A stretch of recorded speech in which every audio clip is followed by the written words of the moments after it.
So, John, how much was this bad choice in your life? $250. $250. Yeah. Can you show them what it sounds like if you roll it? Oh, adorable. So, what did we sign me up for? We have a CT100U Predator, non-Hemi, stage 1 filter with stuck on choke that worries me, brakes that stick in the full-on crash U position, a clutch that has the innards popping out the rear of it. I'm not entirely sure what's up with the gas tank, unless the Predator one didn't fit. I recognize this. These are the ones that we found were actually full size that we ran on the drag racing bike. The inside of these is over an inch. It is bigger than the actual diameter of the port on these heads. That's why we ran those on the dragster. But we're about to start working on John's bad decision. Yeah. I'd say that sticker there pretty much states everything about the quality going on here. Spacers? Yeah, just kind of floating. Someday. Maybe. Chain alignment? Yeah, off into left field. Idler. Not totally sure what it's actually idling.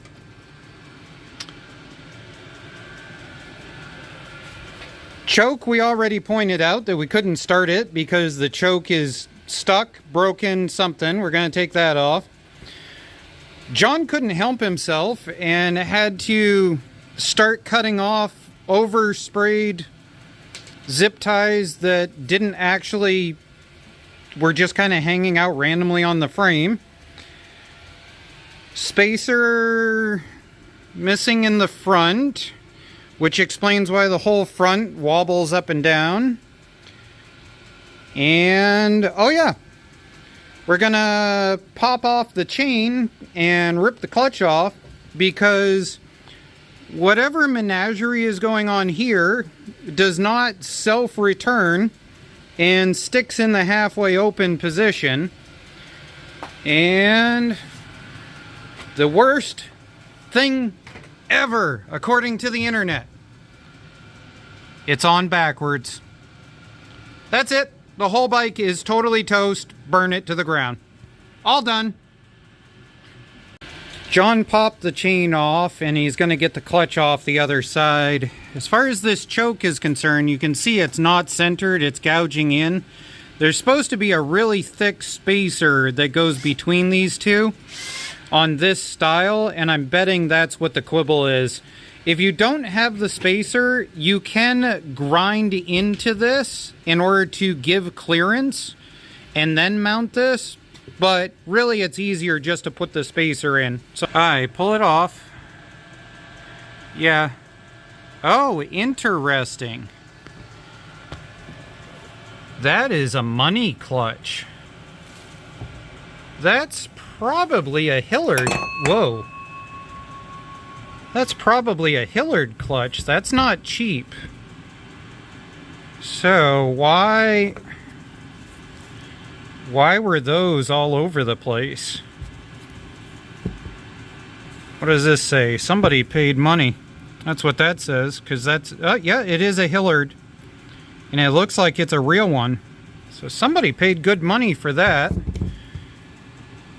We'll have to look up and find out what the white springs are for RPM setting and see if we can figure out what's going on. Now, for the person that's going to leave the comment about grinding it for it to fit, this is what they're talking about. So if I switch this to full choke, you'll see that right there is all scarred up. And then I switch it to full open. That's because if we look on this, it's been grinding right there. Now, you can take and file that off. Or you could just put the Honda spacer on here, which would seal way better. But it's up to you. All joking aside, before we ever even try to fire this engine, we're going to try and fix these brakes. As it is right now, if I pull the brake, it doesn't let back. There's a spring on the inside of here. This really should go like that and recenter. So we have a 2.5 millimeter Allen that goes in here. We've got an 8 millimeter that's going to go on there. And you're going to hold the Allen solid while loosening that in order to pop the whole assembly out to spray in there and get it cleaned out. So hold the Allen down and then rotate the assembly. Yep. No, pull towards you. There you go. And you're going to have to undo that until it pops off. And do keep in mind, in theory, it should be spring-loaded. But it's all gummed up, so we'll see what happens.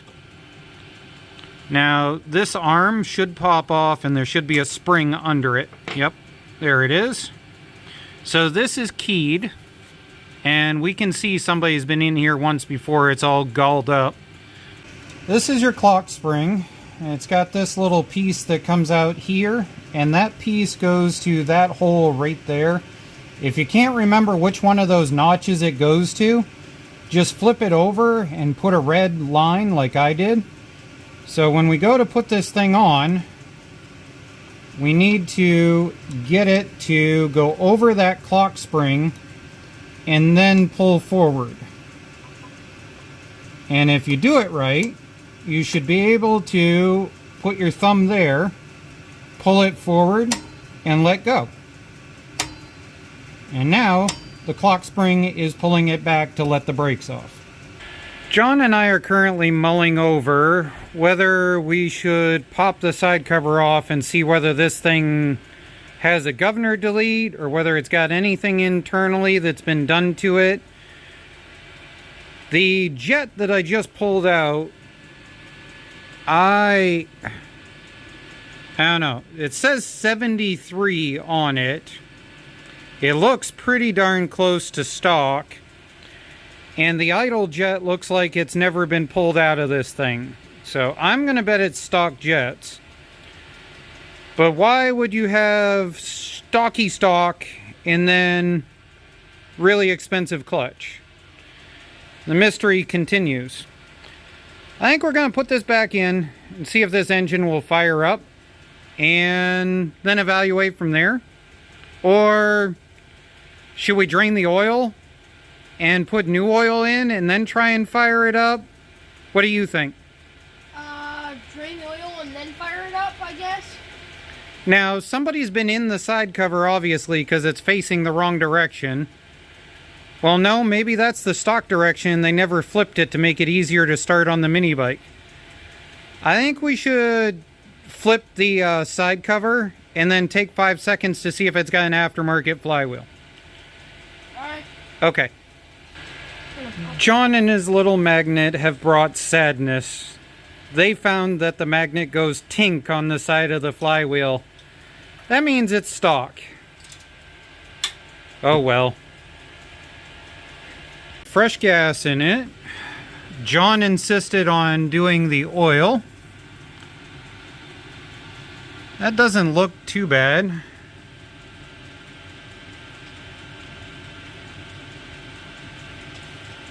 It's not honey oil, so that definitely makes me feel better. Alright, and it doesn't look like it's got any... I don't see any silver in it. Okay, well, no silver is a good sign. But that means it has to be my engine, because all your engines make silver. When this got dropped off, we tried to start it once or twice, but it really wouldn't kick over, and I'm glad it didn't fire up because this was stuck and it would have just gone flying. Now, choke works. Let's see if it'll actually do anything.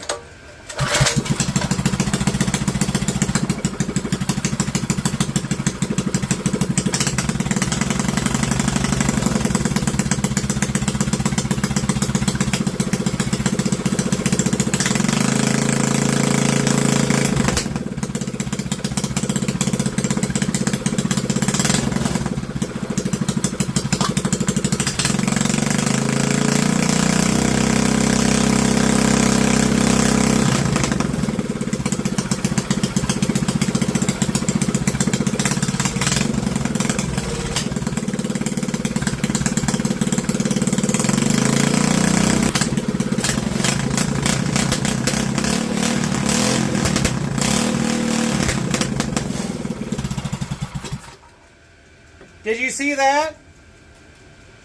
When I went full throttle with it, this decided to go ding, ding, ding, ding, ding, ding. This engine's still got its governor gear internal. That's the reason why that decided to bounce around like that. So, it definitely needs a jet upgrade. That's probably the stock one, which is why when this is fully open, it sounds horrible.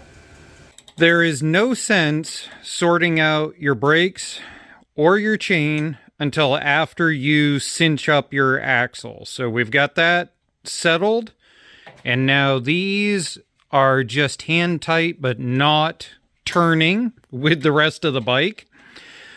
John is now setting the caliper so that it floats over the top like it's supposed to. I'm working on the chain alignment. All I've got is a piece of stock here from Tractor Supply. I've got it clamped to the big giant gear on the back. That way I can come up here and figure out the spacing that I need. So that should be right up against this. So I've got to put something behind this. And then the other thing this does is it shows me that I've got to find spacers for this outside edge also. Okay, clutch is put back together and happy and spaced out. I misspoke earlier. I said this was $100 and it's not. It's the Extreme, which is the one with the copper core on the outside. I thought this was an Inferno, which is why I was so excited. It's still a $56 clutch versus the like $24 XJ, TJ, something or other, I don't know, alphabet soup clutch that we usually run, like these ones. These are like 22, 24 bucks or whatever on Amazon. So it's still a better clutch than what we normally run, so that's cool. Welcome back to our chain tensioner saga. These guys, they wanted $20 plus $5 shipping. Amazon wanted $10 free shipping. AliExpress, I ordered from. The correct type of tensioner for this was $4.20, and they gave me a 20% discount free to my door. I'll take it. Plus, I ordered 3 extra tensioners because we blow them up when we're racing. This is a belt pulley off of a Murray dead in my backyard. Free. It'll work for today. Not recommended for long-term use. This plastic will heat up from the chain. No guarantees. It's gonna die. We just want to make it down the driveway, tested, and then when the tensioner shows up, we'll fix it correctly. Yep. That's what we're going to tell ourselves until 3 months later when you blow this pulley up, and I look at you and say, you do realize I ordered the right part. Yep, sounds about right. Okay.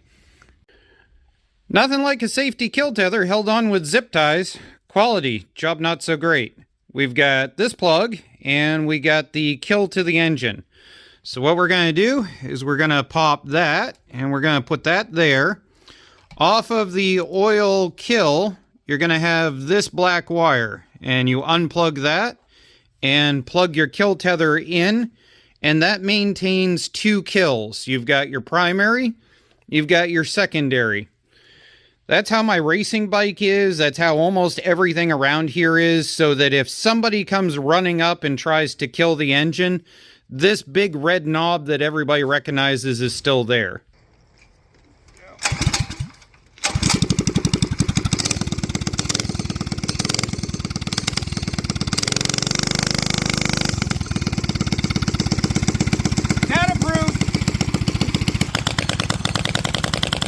Oh, hold up, hold up.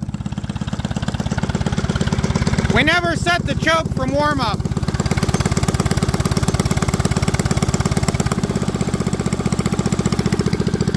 Hear that difference? Yeah, some dummy forgot the choke. This one.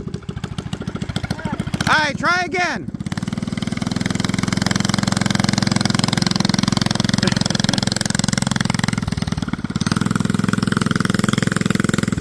Hey, what's your quabble? This is all ice.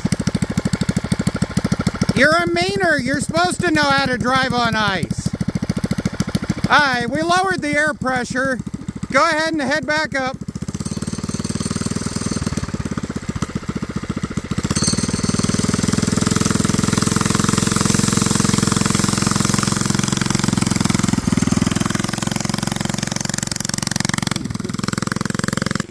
Alright, for everybody that watched that takeoff, the reason why it is he had to rev the snot out of it as far as it sounds like is because that Hillard clutch, the white springs are 2,200 RPM stall springs versus like a regular cheap FDJ clutch would be like 1,800, just barely above idle. So that's why he's got to rev the snot out of it. There's nothing wrong with it. The clutch is actually designed to run that way. It's made for an engine that's actually got some internals done to it. So who knows? Maybe we'll strap the Predator that we stuffed all the Chinesium Ally Express parts into, stick a Mod 2 cam in it, and borrow the thing and go to Winterport maybe. I don't know, you know, if Dad borrows it and goes drag racing, is that a bad thing? If I borrow your mini bike and go drag racing, is that a bad thing? No. No? See? I got approval.